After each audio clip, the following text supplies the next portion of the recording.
Chapter 3. The ninth day begins. Amidst the Kuru Field.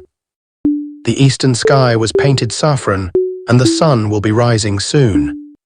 The two armies of Kauravas and Pandavas, all in their full battle gears, armors or coats of mail, stood facing each other, keeping a distance of about 200 meters between them in the gigantic battlefield, littered with decomposing, bloodied corpses and body parts from previous days. According to tradition of noble warfare, battles were always fought from sunrise to sunset, and never in dark. Hence, both sides waited. In the beginning, the Kauravas had 11 army corps and the Pandavas had only 7. They included foot soldiers, chariots, horse riders and elephant warriors for both teams. After 8 days, the number on both sides have reduced, and the ratio has become nearly 1-2 in favor of the Kauravas. For protection of King Duryodhan and his brothers, Bhishma had employed the square grid formation of his army, with the Kaurav brothers protected at the center. The generalissimo himself, on his white chariot with the flag depicting a palm tree, stars and the sun, held ground at the front of the formation, wearing silvery white headgear and armor, along with Shakuni, King Jaydrath of Sindhu, the Yadav, Kritavarma and Kripa, who was one of the educators of both the Kauravas and Pandavas when they were children. The other one being Preceptor Drun, who was their main weapons instructor, and also a brother-in-law to Kripa through the latter's sister. Now Drun commanded the right wing of the formation, with King Shalya of Madra, King Bhagadatta of Pragjyotish with his strong elephantry, and Burisrava, one of the distant cousins of the Kauravas. The left wing was protected by Drun's son, Ashwatthama, along with the commanders and soldiers of Avanti.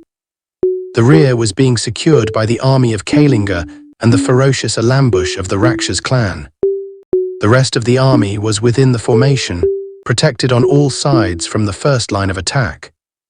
There were armored war elephants placed at strategic positions to ensure proper safety and defense is something which the Pandav army could not counter in kind, as they lacked an elephantry as superior as the Kaurav side. Without a bird's view, it is difficult to judge the exact extent or the positions of key warriors from a distance. Still, it was evident to the Pandav side that the foe will be aggressive today, given that their general stands in front with some of the finest warriors. It had already been planned the day before in the war council, what formation the Pandavas were to form, under what possible scenarios. Hence, using flags to signal, the Pandav army quickly formed a thin triangle shape, with a few chariots side by side in the leading position, while the rest behind them, spreading out with distance from the front.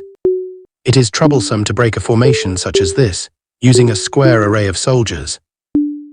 The two-wheeler chariots used in ancient Indian battles were well equipped with several weapon holders, high guard edges on 3 sides, and a pole that carries an affixed umbrella for protection against sun and rain. They were pulled by 4 horses, 2 yoked each to each of the 2 ends of the wheel axle, while the other 2 yoked to the bar at the front of the chariot. The charioteer who sits just behind this bar uses the former 2 horses for steering left and right, and the latter 2 to move forward or slow down. These horses were protected by wrappings of chainmails around their most vulnerable and exposed parts. In a battle, protecting the wheels becomes crucial, as without it, the whole vehicle becomes useless. The wheels of the chariots at the edge of any formation are the most exposed. However, in a tight triangle formation like the one the Pandavas have formed today, for all chariots along the edge, only one wheel is exposed. And the formation is such that the warriors will require to fight along the very direction which exposes their wheel, thus enabling them to protect it while fighting. The triangle array also helps each warrior protect the wheel of the chariot in front of them, which is exposed along the same direction as theirs. Yudhishthir, Bhim, Nakul and Sahadeva took position at the head of the triangle.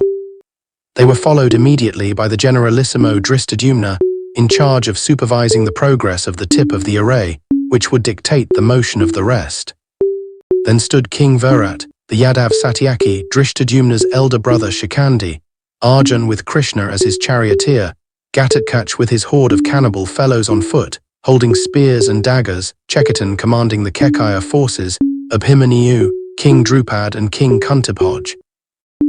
Kuntibhoj was the foster father of Pritha, or better known as Kunti, the first wife of Pandu and the mother of the first three Pandavs Yudhishthir, Bhim and Arjun. Madri, Pandu's second wife, was the mother of the Pandav twins, Nakul and Sahadev.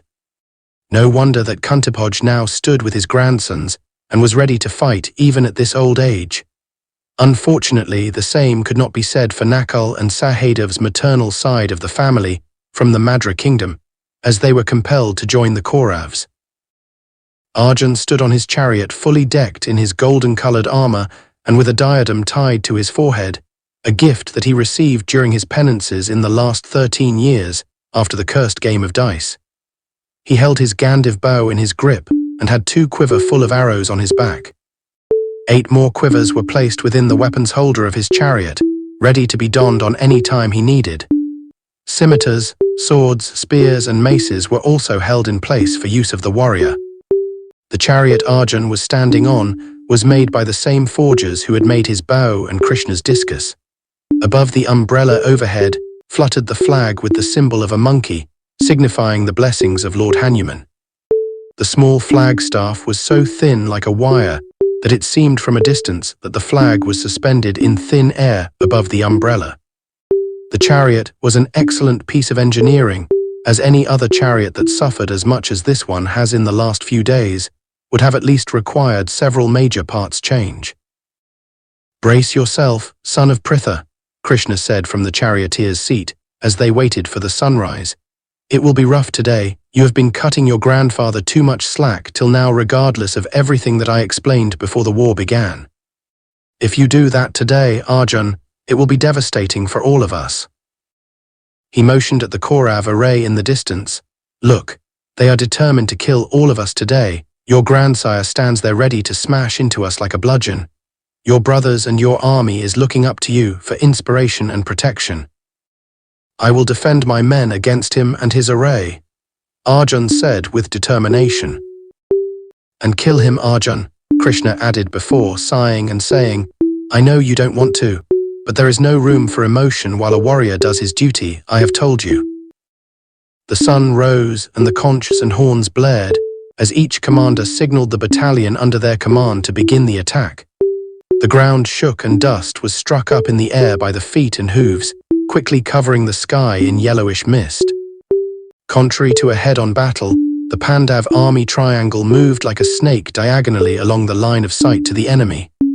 The idea was simple: to use the triangle, like a pinhead, and pierce through one of the corners of the square array of the enemy, which will be the most difficult to protect.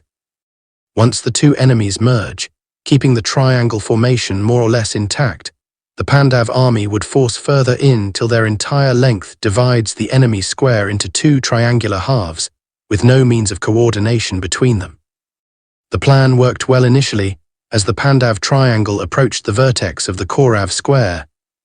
But Bhishma had full anticipation of the foe's attempt, and he signaled the army to move in such a coordinated way that the square formation starts rotating while moving.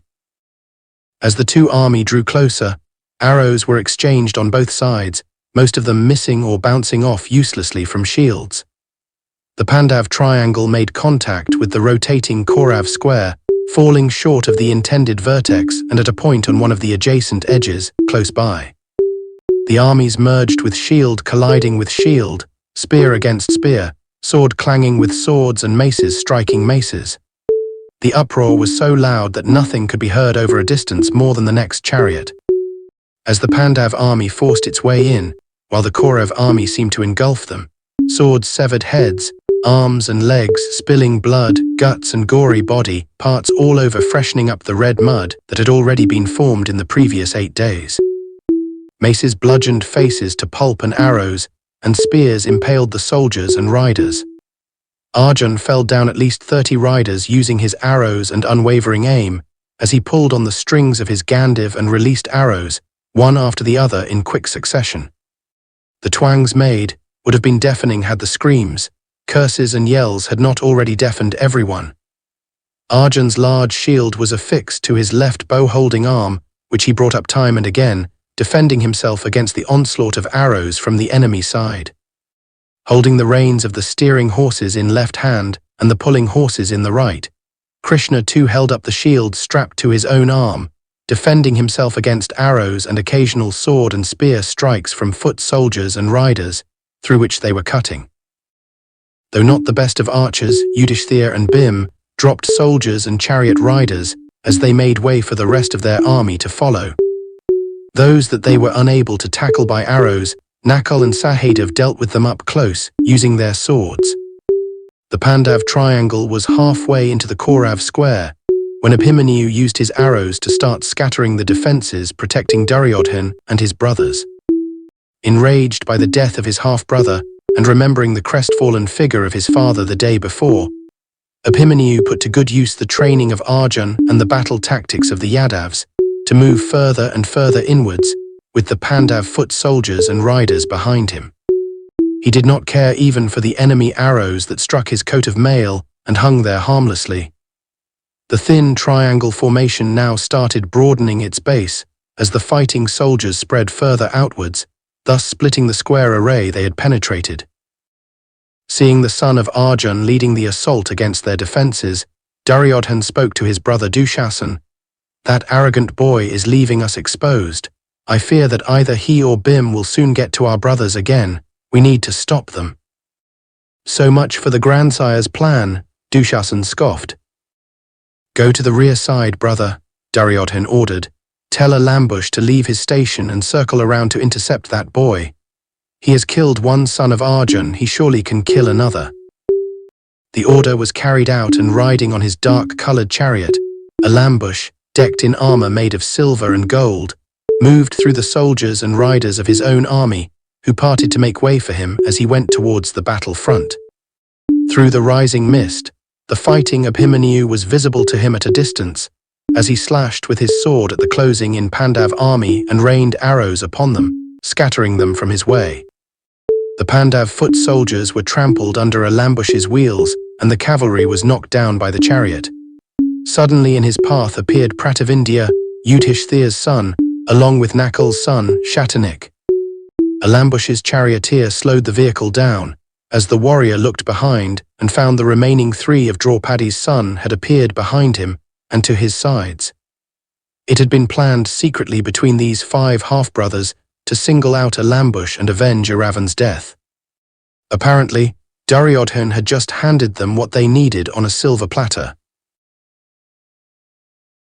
To be continued. Stay tuned for the next chapter.